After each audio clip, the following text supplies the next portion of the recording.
ინტერნეტსა და სოციალური მედიის პლატფორმებზე გავრცელდა ცნობები და პოსტები, სადაც ნათქვამია, რომ ბელგიამ კონგოს დემოკრატიული რესპუბლიკის აღმოსავლეთის რეგიონში მეამბოხეების წინააღმდეგ საბრძოლველად სამხედროები განალაგა.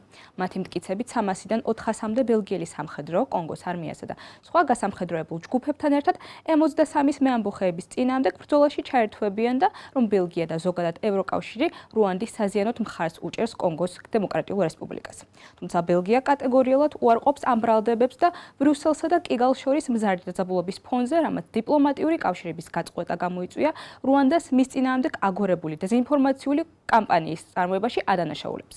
რუანდამ თითი ბელგიისკენ გაიშვირა, რომ თითქოს ეს სახელმწიფო მხარეა მათსა და კონგოს შორის მიმდინარე კონფლიქტში. ბელგიის ვიცე-პრემიერმა მაქსიმ პრევამ განაცხადა, რომ ინტერნეტში გავრცელებული ბრალდებები მტკნარი სიცრუეა და რომ მხოლოდ 6 ჯარისკაცისგან შემდგარი ბელგიური რაზმი გაეგზავნა კონგოს დემოკრატიული რესპუბლიკის ქალაქ კინდუში, რათა კონგოს არმიას ევროპულ არალეტარულ აღჭურვილობასთან დაკავშირებული დახმარების ათვისებაში დაეხმარონ.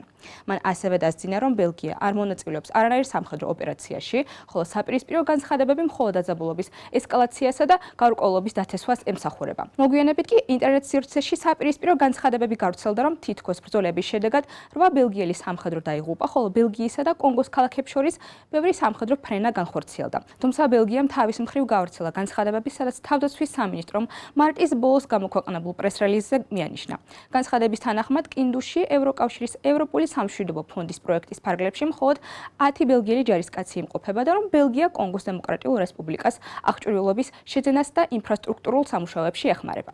მათ დასძინეს, რომ ბელგიასა და კონგოს შორის სამხედრო თვითმფრინავები დაფრინდნენ, მაგრამ ცალკეული მისიების ფარგლებში, რომლებსაც არაფერი აქვთ საერთო ახალ სამხედრო ვითარებასთან. რუანდის საგარეო საქმეთა სამინისტროს არ უპასუხია ჩვენს მოთხოვნაზე კომენტარის თაობაზე, ხოლო კონგოს დემოკრატიული რესპუბლიკის საგარეო საქმეთა სამინისტროსთან დაკავშირება ვერ მოხერხდა.